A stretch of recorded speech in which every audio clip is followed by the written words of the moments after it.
On stage, the backdrop is a digital display showing a stock video feed that changes as needed. The upper left corner of the screen is a counter adding up at a rapid pace. This represents the number of refugees added to the global population every year.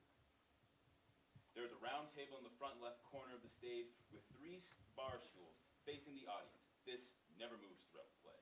Chris is always in the middle chair. When the guys are sitting at the table, they never acknowledge anything else going on until Chris in the final scene. The background is a barren field with no crops growing, and the wind is blowing. Natalia and her 2 children are working in the fields. Chris, Nick, and John are sitting at the table, drinking beers. The voice of a newscaster can be heard. On tonight's nightly news, droughts throughout South America continue to devastate many small farming communities. Families struggling to survive, looking for help, looking for answers as they evaluate their futures. Join us as we reach out to one of these rural communities in an effort to see one of the more personal effects climate change has on people. Can you believe this nonsense? It's not climate change, it's just cycles. Global warming is just a myth.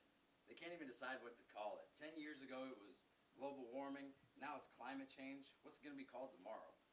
Typical mainstream media for you. Did you know that a single volcanic eruption produces more CO2 than all human activity ever? Seriously, why do these people believe this stuff? I believe that. They just want us to get off oil. It's all a conspiracy, I tell you. It's not a conspiracy. These nuts actually believe this stuff. It's just a bunch of self-entitled know-it-alls getting riled up for nothing. Do you have any idea what this war on oil is going to cost our economy? I'm sure it can't be that bad. If electric cars are better, I'd buy one. Electric cars are not better, trust me. When you consider what goes into making an electric or a hybrid, it actually produces more CO2 than buying an old junker. Plus, I want to be able to travel more than 80 miles. How do you figure that? They burn so much coal and oil when manufacturing a new car, and then they put them on some big shipping container and ship them halfway around the world, burning more oil. And don't get me started on the metals they need to mine for those batteries. Seriously, if I drove Dad's F-150 for the next 30 years, I'd put less CO2 into the atmosphere than if I bought some new Japanese hybrid. But these liberals don't understand that. They just believe whatever's in front of them and preach away. You know, I never thought about it like that. You see that? Now they're talking about taking immediate action. How do they expect us to get off oil just like that? That takes decades, not years. Mommy, when's Poppy coming home? Not for a long time, little one. Why not, Mommy? Because he needed to go far away. How far? Very far, little one. Poppy went to fight in the war. He's not coming back. For all we know, he's probably dead. Gabriella, What? It's true. your brother is too young. He does not need to hear things like that. Why lie to him? If Poppy loved us, he would have stayed with us. He'd be here helping us grow this corn that doesn't want to grow. He would have helped us get water and protect us, but no.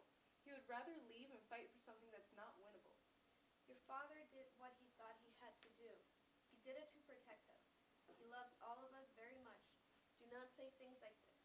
He didn't love us enough. So Poppy's never coming back? Natalia leans down to Max's level. Of course he is, but not for a very long time.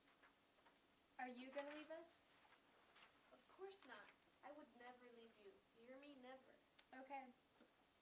Why are we out here working in the fields anyways? It's not going to rain. It hasn't rained in over a month. The rain will come. The rain always comes. And don't be so negative.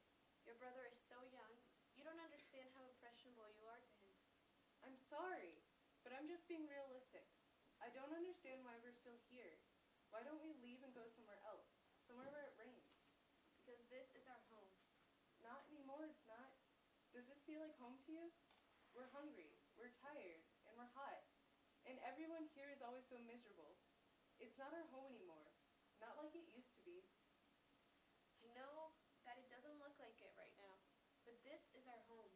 Our family has lived in this valley for centuries. Everything we have and everything that we know is here. The rain will come. You'll see. Mommy, there's a boy in the village that's been to America. You should hear his stories. They're just stories, nothing more. He says he's been to New York City, where there are buildings so tall that it's as if they're touching the heavens. He says there's food everywhere. There's so much food, people don't know what to do with it. They just give it away. He says that everyone there's happy because there's so much to do. He says that you can be whoever you want to be in New York City and do whatever you want to do. Why can't we go to New York City? I think that boy is blowing smoke, Gabriela. Why don't we go and see? No, Why not? because this is our home. Natalia holds Gabrielle and kisses her on the forehead. I know it's hard to understand now, but someday you'll realize that this place, however small and boring you may think it is all you'll ever want in life. Your heart is here. Fade to black. Scene 2. The backdrop displays the produce section of a market. Natalia and Gabrielle are looking at the audience as if shopping for produce. They appear to be walking to each other and enjoying it. There is a table with fruit in front of them. They are inspecting it. Chris casually walks up next to them as he is shopping. He looks towards the audience as if intrigued by something. Huh. What the hell? But why? Can I ask you guys something? Us? Yeah, I feel like you two might know a little bit more about this stuff than I do. I'm sorry. You know, about... Fruit? Yes! I'm confused. I'm sorry, I should probably explain. And I'm Chris, by the way. Natalia. Interesting name. Anyways, I want to try this new thing where I eat healthier. Well, it's not really a new thing. More like once every 6 months or so, I go out, spend $200 on a whole bunch of healthy food, and sometimes around noon the next day I give up and order pizza. But this time I'm going to follow through. Because of fruit?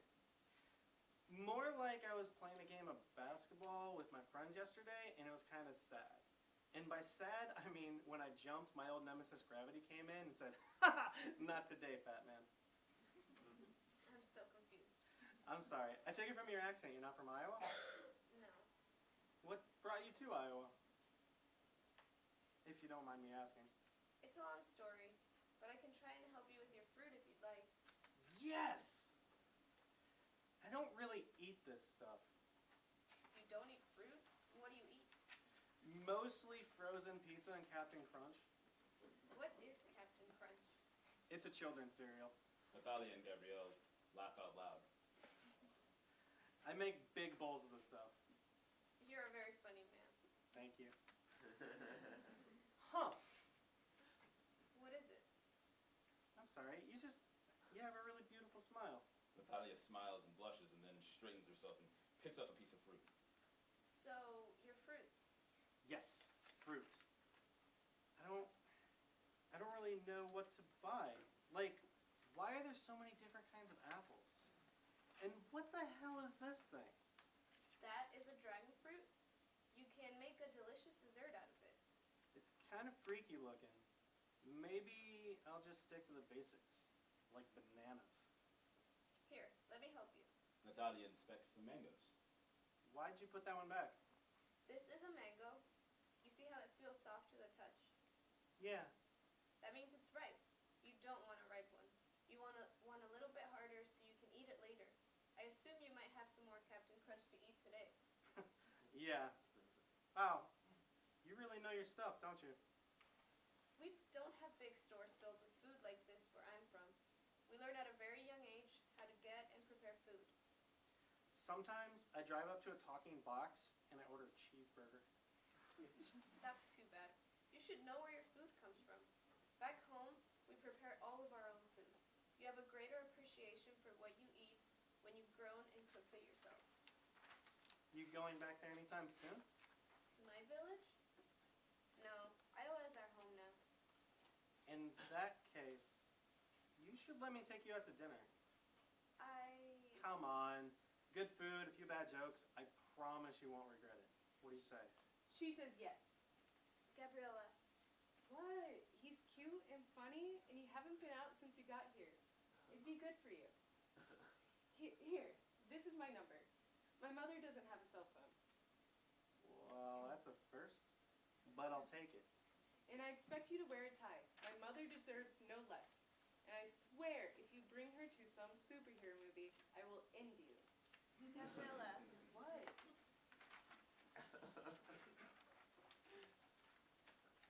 Now shoo, before my mother can talk herself out of this. Alright, I guess I'll talk to you soon. Gabriella, I don't want to know if I want to go on a date with that man. Oh, shut your face. I saw how you were laughing. He's cute. You'll like him. Plus, you just need to get out of the house more. What about Max? I'll watch him. Don't worry about it. Now let's go. Where are we going? Gotta buy a dress. Fade to black. Scene 3. The backdrop displays the interior of a small, impoverished home. This is Natalia's home. Gabriella and Max are sitting at the table in the back right corner of the stage, getting ready to eat. Natalia is preparing food and setting the table. Gabriella is reading a book, and Max is playing with a toy. Chris, Nick, and John are sitting at the table drinking and conversing. Hey, did you guys see what Jessica posted on Facebook last night? What's that? She posted a picture of a bobcat walking across her backyard fence. Really? A bobcat? You sure? Yeah, the thing was huge. I asked her about it, and she said that there's a nest of them in a small patch of woods near her neighborhood. Crazy, right? That's kind of awesome. Kind of scary, if you ask me. I'm surprised they're so far into the city. That's kind of worrisome with all these kids playing outside. Kids still play outside? True. I didn't even realize bobcats live in this part of our country. Yeah, they're native to Iowa. I don't remember the last time I saw one, though, but they're here. When I was a kid, you'd see them poking around the farm all the time. Really? That's crazy. Yeah, it was normal back then. Even now and then, every now and then, we'd have to get out the shotgun to scare them away. Dad always had a soft spot for cats. Most farmers wouldn't take the risk having an animal like that preying on their livestock, and they would just shoot them. Awesome animals, though. We just had coons and the occasional fox where I'm from. Growing up in town, I never really saw any of that. Never? I hit a squirrel once in my mom's minivan. Little guy came out of nowhere, and I felt so bad I couldn't sleep for a week. Even when I'm on the farm with Joe, I can't remember seeing any of them. And I have that huge timber down the road. It's probably global warming. I don't know. I was just joking. It's probably the farmers killing them off. We don't need anything like that around here anyways. Too many people. You don't think that's bad? I don't see why it would be. It's just more deer for us. Natalia finishes putting the last of the dinner plates on the table and sitting down to eat with Gabriella and Max. Gabriella puts down her book, and Max puts away his toy. There, all ready. Frijoles and fideo again? It's all we have. You should be grateful to have so much. So many others have nothing. I love frijoles. That's good, Max. Do you want to say grace for us? Bless us, O Lord, in these thy gifts, which we are about to receive from thy bounty.